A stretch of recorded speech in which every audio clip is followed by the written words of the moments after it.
윤석열 이야기로 좀 넘어가 보겠습니다. 윤석열 지금 소환 불응하고 있습니다. 네. 경찰에서 이제 세 번째 소환을 시도했는데 불응이다.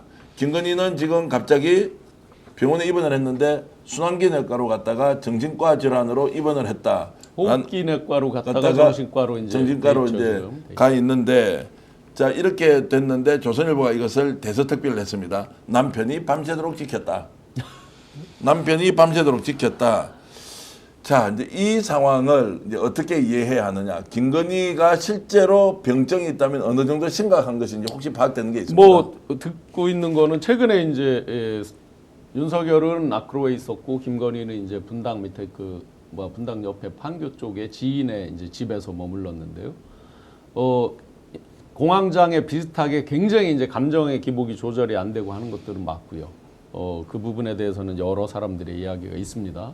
그렇다고 그래서 그게 이제 지금 당장 저렇게 금방 입원할 정도로 그렇게 되느냐. 제가 알기로도 우울증으로는 바로 입원이 안 되는 걸로 알고 있어요. 기본적으로. 더군다나 아산병원이 뭐 진료만 받으려도 1년씩 기다리는 것인데 그러다 보니까 이제 그거에 대한 국민적 공분이 있는 거고요.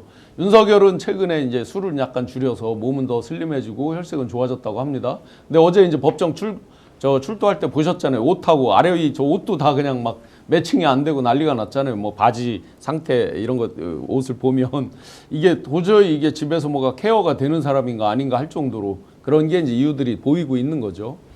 특히 이제 김이 최근에 이 감정의 조절이 안 되면서 막 화를 내고 할 때 굉장히 이상한 장면을 목격한 사람도 많이 있다라고 하고요. 구체적으로 어떤 장면입니까? 뭐 말하기가 조금 예. 뭐 못할 정도의 이제 화내는 장면들이고 실제 그런 것들을 가까이서 보시는 가신들 있잖아요. 뭐 유땡땡 정땡땡 예. 쭉 있잖아요. 이런 사람들도 하도 많이 당해서 퇴근하면서 같이 그 집에서 나오는 사람 그리고 동료들한테 불만을 얘기한 게 있고 경호처 직원들한테도 얘기한 게 있어요. 제가 어제 지하철을 타고 오다 우연히 지하철역에서 경호처 핵심 인사를 만났어요.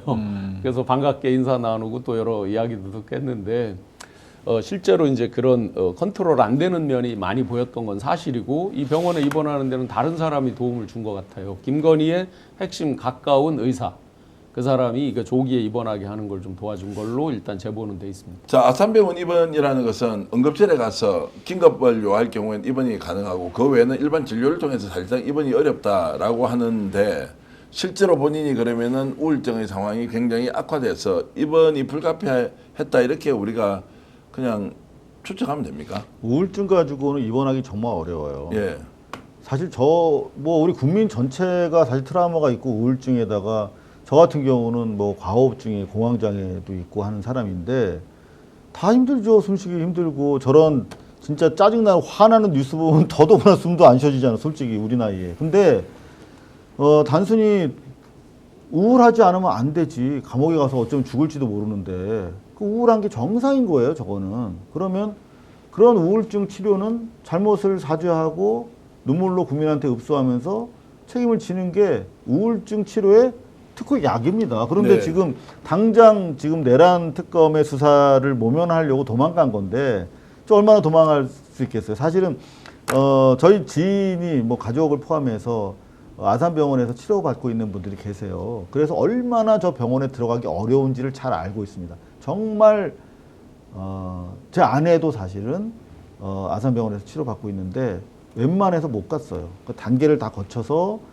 예약하는데도 몇 달씩 걸리고 이렇게 해서 가는 것인데 어떻게 단숨에 입원까지 했는지 그리고 그 전에 어떤 치료 기록이 있는지 그거 다 확인해야 됩니다. 그거 아니면은 저 청탁금지법에 다 걸려요. 네.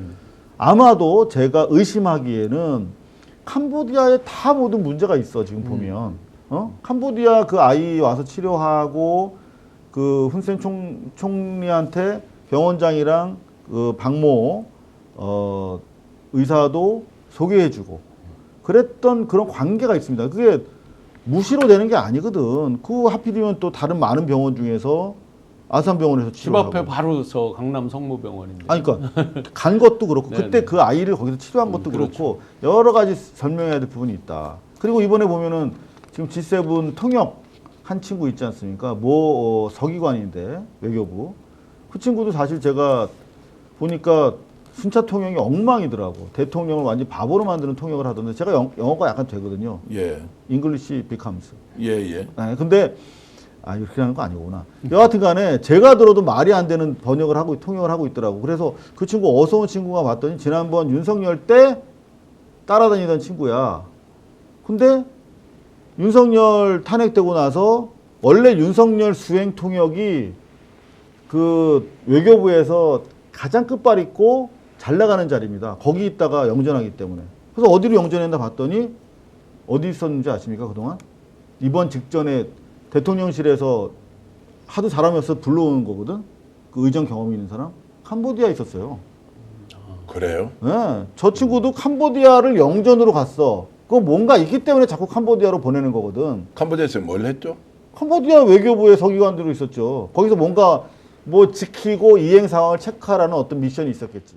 오늘 방송 어떠셨습니까? 마음에 들었다면 구독, 좋아요로 스픽스를 응원해 주십시오. 여러분들의 구독, 좋아요는 가장 큰 힘이 됩니다. 스픽 구독, 좋아요.